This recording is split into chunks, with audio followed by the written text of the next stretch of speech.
All right, good afternoon, everyone. Thank you so much for being here. As noted, I'm Matt Brasseur. I'm a PhD candidate here at Notre Dame of Maryland University, and in my day-to-day, I'm an assistant dean at Georgetown University.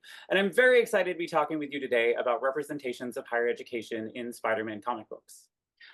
Before I hop into that, I do want to take a quick minute to thank my dissertation committee, Dr. Letizia, as well as Drs. Roman and Martin, and a special thank you to Dr. Spratt, who is the instructor for the research methodology course. Without those four people, I would not be here today, would not have known what I was doing. All right, so today I'm going to very quickly review the purpose of the study as well as my research question, and then we'll talk briefly about the historiography and the methodology that I used. Then I will provide a bit of historical context before we get into my three major findings, and then I'll wrap things up with opportunities for further research.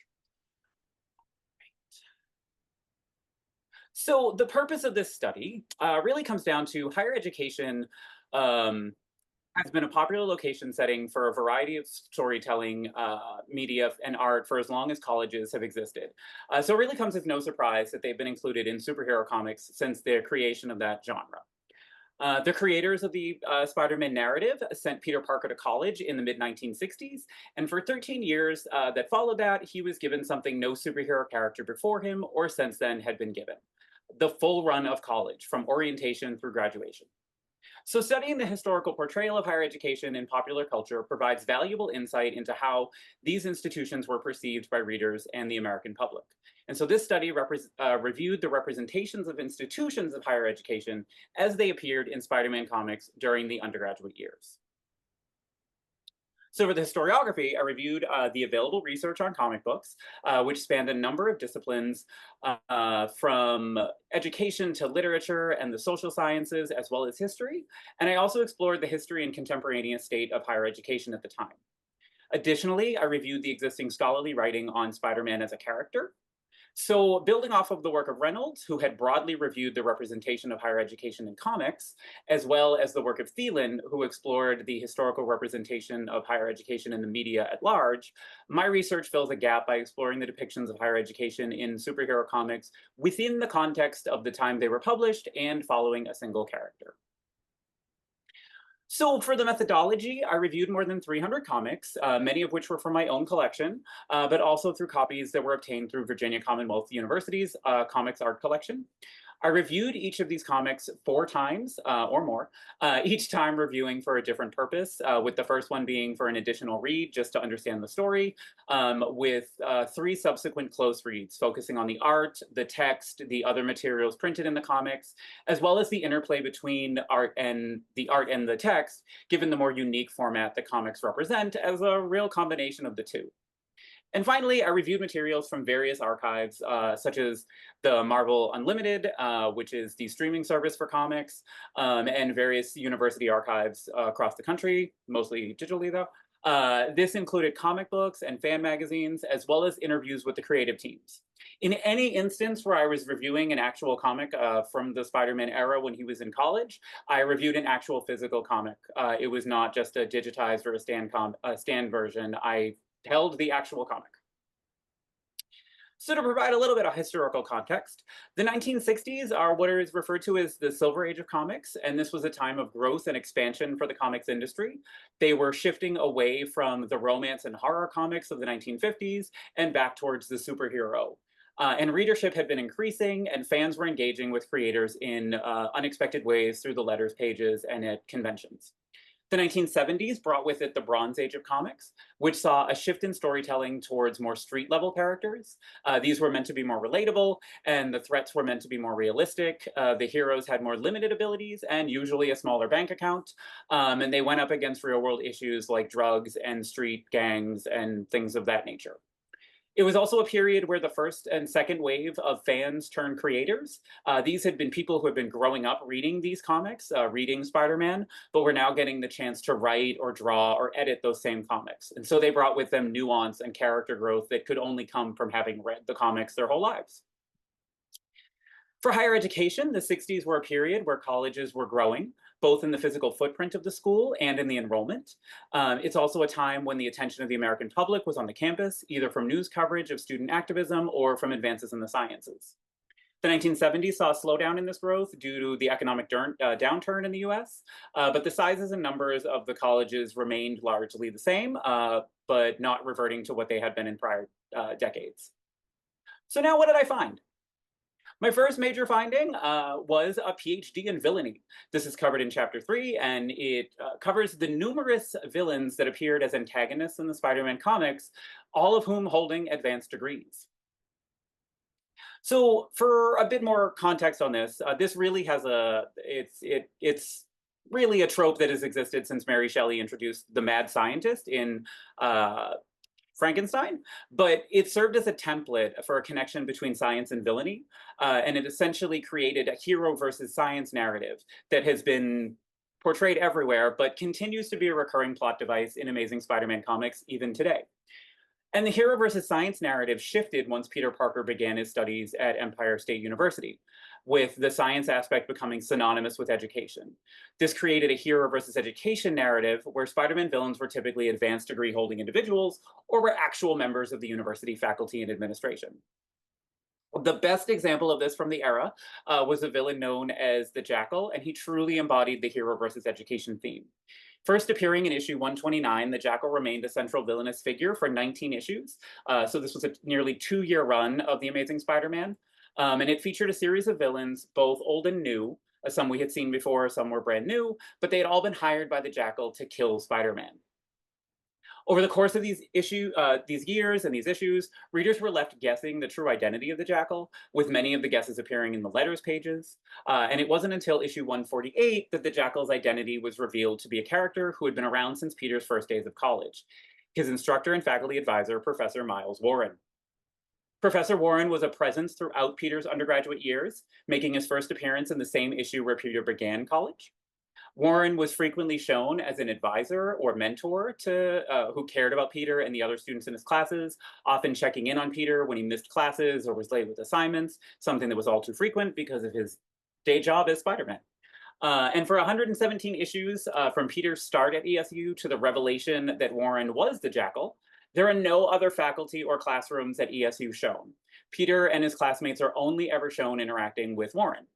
So the revelation that Warren was the Jackal was a real shock to readers, and dozens of letters, many from college student fans, were printed in subsequent issues with readers giving their thoughts and feelings on the story. So it's important to note that during this run, it's clear that it's clear to readers that Peter had progressed through his studies. This was not intended to be a situation where no time passed or he hadn't aged, no matter how many issues were being published. Peter had clearly gone through multiple years of college with Warren as a steady presence. As a result, Warren represented in many ways all of the administration at ESU to readers. He was the only person they ever saw. And in many ways, he was a stand-in as a placeholder for all of academia. So early villains in the hero versus education stories, like Dr. Octopus or the Green Goblin, were very black and white. They were good versus bad. They were always after money or power or their own self-interest. But over time, the writing at The Amazing Spider-Man had become more nuanced. And so Warren was trying to kill Spider-Man not for his own personal gain, but out of grief. He was seeking revenge over the death of one of his favorite students, Peter's girlfriend, Gwen Stacy, and Spider-Man had been wrongfully blamed for her death. So this is important because it maintains the hero versus education framework, but it also makes the villain educator sympathetic. What is more relatable than a teacher grieving the loss of a student? So this advanced the storytelling, it advanced the nuance of that character, but it also held still that no matter how relatable or sympathetic, it underscored that even the most trusted of educators could still go bad. So for my next major finding, which is also the idea that drew me into this topic to begin with, was the inclusion of real-world student activism in comic book stories. So the 1960s, Marvel comic writers frequently drew inspiration from real-world events. They infused their stories with political and social undertones, and their comics not only mirrored societal concerns, but also served as platforms for commentary on those contemporary issues, blending entertainment with activism in a unique form. And Marvel's main writer at the time, Stan Lee, made efforts, particularly in The Amazing Spider-Man, to utilize student protests as plot elements and connect with national sentiments.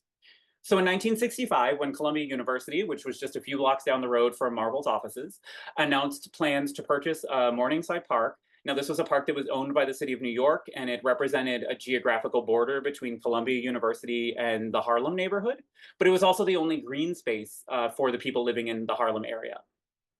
The university had planned on turning the park into a gym and student center, but students were not interested. They were not having it.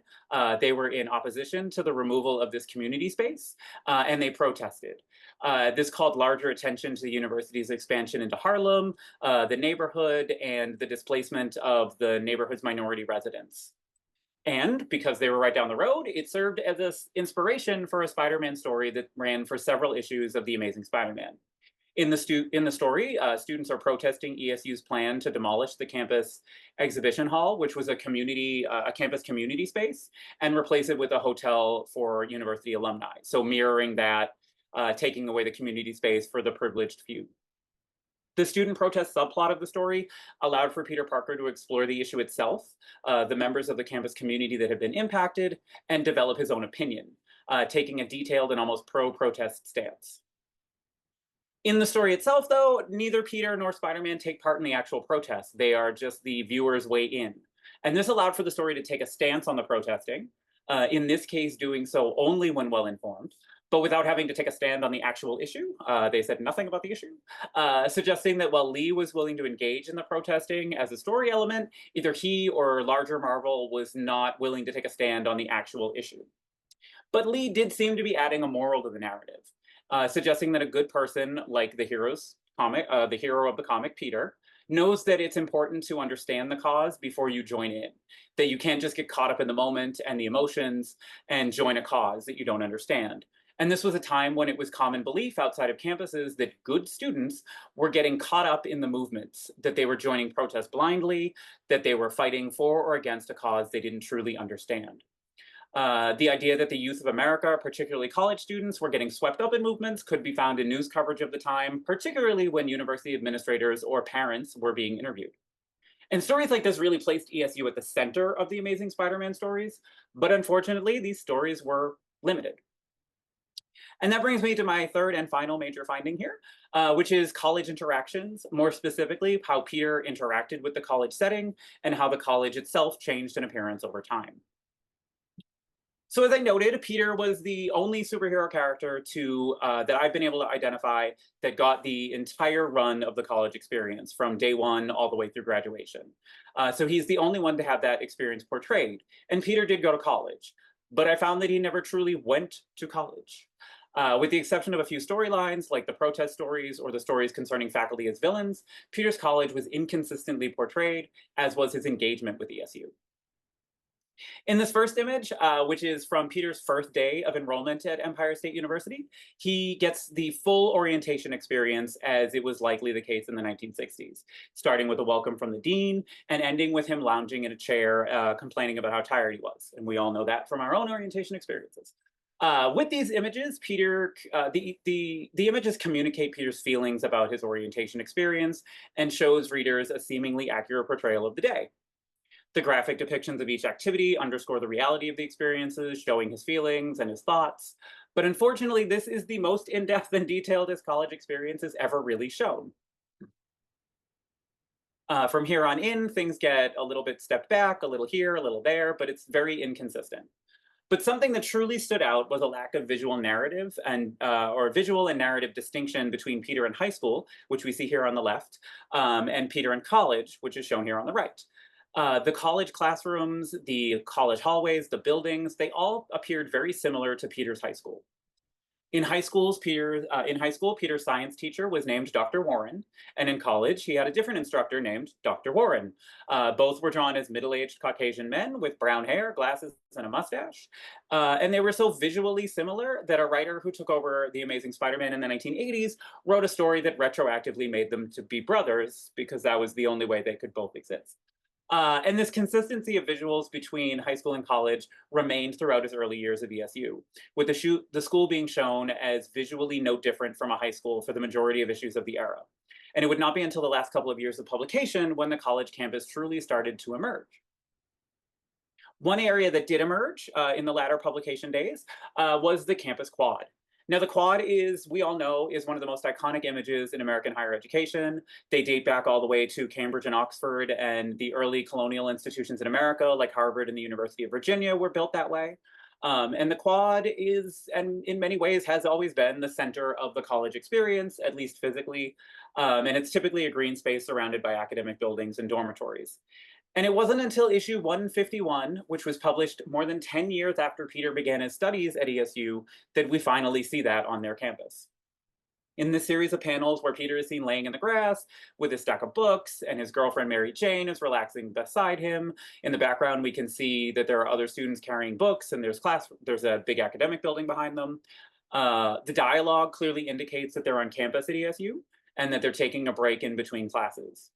Now, this scene, published 10 years after the start of his college studies, is the only time Peter is ever shown relaxing on campus in between classes. The only time. This is an action that is taken by college students every day. You need only walk by a campus to see it. But it's truly one of the most central experiences of the college that undergraduates have. But it's only shown once in more than 100 issues of The Amazing Spider-Man. Like the quad, exterior views of ESU are limited and were often in contrast with each other. Over the course of his studies, Peter's college shifted from being shown as a single large inner city building, more akin to a New York City public high school, to more expansive images with familiar college aesthetics like we see here. The sense of inner city that is present in this and most other visual depictions of ESU create a sense of an urban claustrophobia. The buildings are tall and tight, and there's little to no space between them, giving a very distinct image of what college might have been like, and still mirroring the experience of the high school setting. The visuals were not the only way in which Peter's time at ESU was limited. The stories themselves kept him disengaged from the college experience. In many instances, Peter is simply described as being at school with no mention of ESU in particular, only that he is in school or that he is missing class.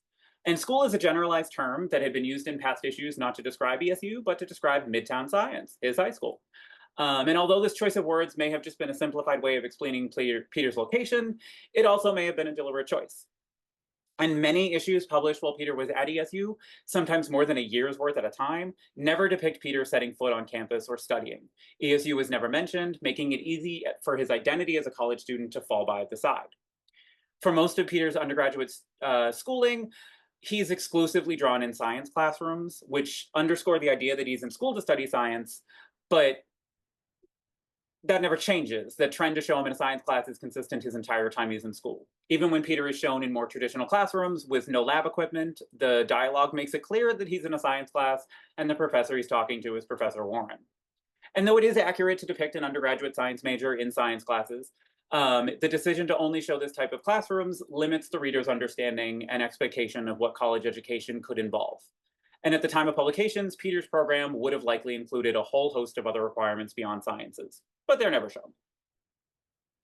Now, it's important to acknowledge that Peter could never have really had a truly traditional or ordinary college experience. At the core of his story, he is still a superhero, and his college life would have gotten in the way of that. Peter was not a traditional college student of the era. He lived at home and not in a dorm, and this limited the exploration of social side of college. And as noted, he's only shown relaxing once. Peter was depicted as going to school, and ESU was used in many of the plots, but the book never explored what it meant for him to be a student or to face the developmental shifts and challenges to the beliefs that he held, or the exploration of identity that students often experience in college. And so as a result, even though Peter went to college, it never feels like he truly went to college. And that brings me to my areas for future research. The research presented here offers a narrow exploration of how higher education has been represented in superhero comics broadly, and in Spider-Man more specifically. The depictions of institutions of higher education and themes in superhero comics have been reviewed to a minimal extent here, as well as in the work of Reynolds. However, further exploration of ESU and other fictional institutions of higher education that appear in comics could yield significant findings. ESU has maintained a central role in the Marvel Comics pantheon, has appeared in comic titles across the publication line for decades, both as a story setting and as part of an origin for dozens of characters. Similarly, Gotham University and Metropolis University have been the center of numerous stories at DC Comics, and this leaves significant ground to be explored. Peter Parker Spider-Man's engagement with higher education doesn't end with him as an undergraduate. He goes on to a graduate program and completes a master's degree, and then moves into a PhD program, though he never finishes. And these stories span hundreds of issues, multiple comics, and decades of storytelling, opening the door for more research into Peter's college interactions and the representations of higher education. Peter's story is so synonymous with higher education that in most other media iterations, they've shown Peter as a college student.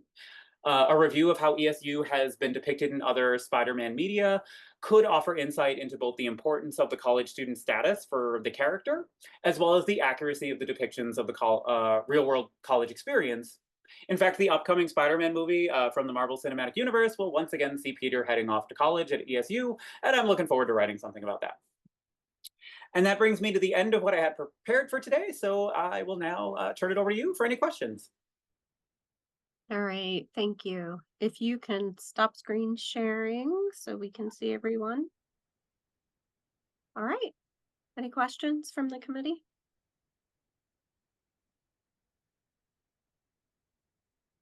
Okay, I'll go. Oh, go ahead.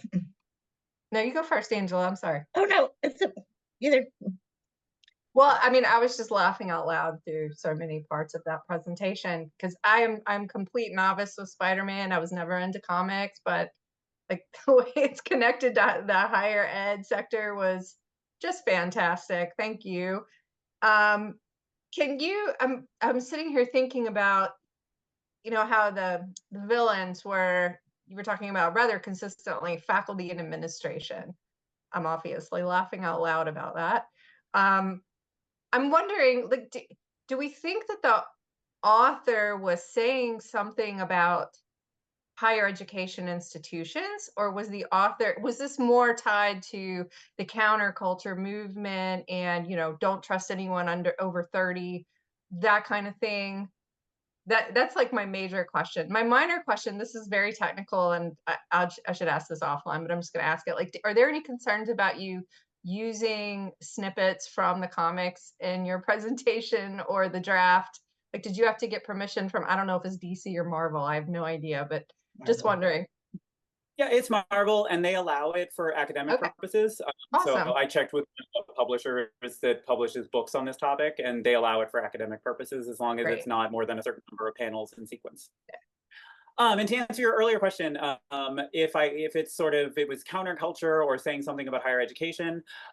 So in the early days, when Peter first went off to college, the expectation of the age of the reader was meant, they thought elementary school kids were reading comics, that these were something that 10, 8, 9, 10, 11-year-olds were reading. And so they were trying to tap into that idea that authority is bad, and that kids don't like their teachers.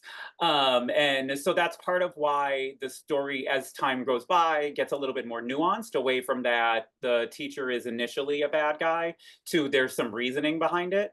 And that nuance of him being, even though he was still a villain, he was motivated by grief, something that was more relatable than the earlier villains. And so over time, that has sort of shifted away. And while there are still stories set at Empire State University where there are bad guys in the administration, they are usually being influenced by an external force. That much more mirrors what we see today with companies paying people to do things. That's more of what you see today. So the story's really sort of grown as they've better understood the age of their readers. Very interesting. Thank you. My question was very similar. I was wondering if you had any hypotheses why. I mean, I realize in this particular story, Dr. Warren was motivated by grief, but do you have any thoughts on why the professors and administration were the villains? Yeah, I think it really, for my personal thought, and I haven't been able to find any specific like interviews with writers from the time, and Stan Lee didn't speak about this. Unfortunately, this was a time where they didn't think comics were going to be anything other than something people read and threw away, so they didn't save stuff. And they didn't really start saving things until the late 70s. But from reading this and reading other comics and reading other research on the topic, I think it really does come down to that idea of something that's relatable to kids, and pitting the kid against the teacher is a very easy story trope. And so I think that that's where they were going with that. And I think that's why that stayed as pervasive a story through at least the 1970s. It's not really until the 80s that and this is beyond the scope of my research, but it's not really until the 80s that you start to see a shift away from the trusted faculty as the villain. There are still faculty and administrators at ESU that end up being villains, but again, they're usually people that pop up for the story and were not somebody that had been introduced and stayed around for that long. I think it really was them trying to connect with that idea that, nobody likes the authority figure. All right, so it's not necessarily a knock on the professor. It's more authority versus young people that don't like authority. Yeah, I think it's a continuation of that, and then a continuation of that idea of the hero versus science, the mad scientist trope of science is scary and you can't trust it, and science leads to people doing things. A lot of villain backstories in comics are scientists that did an experiment and ended up evil as a result of that, and so I think that's just it's just a perpetuation of that. I don't think it was intentionally targeting higher ed. All right, Dr. Doherty. Hi, Matthew. Really enjoyed your presentation. As someone who spent elementary and middle school addicted to Archie comic books, I had a very skewed version of high school, expectations of high school after that. But I wonder, really fascinated by your study, just wondering the extent to which you see comic books as kind of pure entertainment with the kind of classical relationships and roles, good versus evil, young versus old, or really following more in a political cartoon venue where they would be making substantive comments about the society of the time. Yeah, that's actually one of the things I love about comics is that they do both. They really they skirt the line between the two. You can, depending on who the target audience of the comic itself is. There is a whole line of Spider-Man stories that are called Marvel Comics Presents, and those are aimed at kids. Those are written for that intended original audience of elementary school age kids. Or readers, and they tend to be very much more black and white, good versus bad. The moral of the story is explicitly laid out. Stories like The Amazing Spider-Man, as we see it now, are much closer to the political side of things, even though many fans would argue with me on that. They're wrong. The reality is that comics have been making comments about politics since their inception. You can pick up any superhero comic from the 1960s and it's making social commentary. Whole storylines and characters have been created to comment on things that were happening in the world. And even though Spider-Man himself was not created that way, you can see storylines like that woven throughout. So I think that's really one of the best parts about comics is that you, as a kid, can pick it up and read it and not know that you're getting a morality tale until you're a little older and you look back and go, oh, wait a minute, that was teaching me something. So yeah, I think they do both. And I think for me, at least, they do both really well. All right, Dr. Spratt, I think this will probably be our last question. So Matt, this is great. I was there at the beginning when you suggested Spider-Man as a topic, and I knew nothing about Spider-Man, so that was exciting.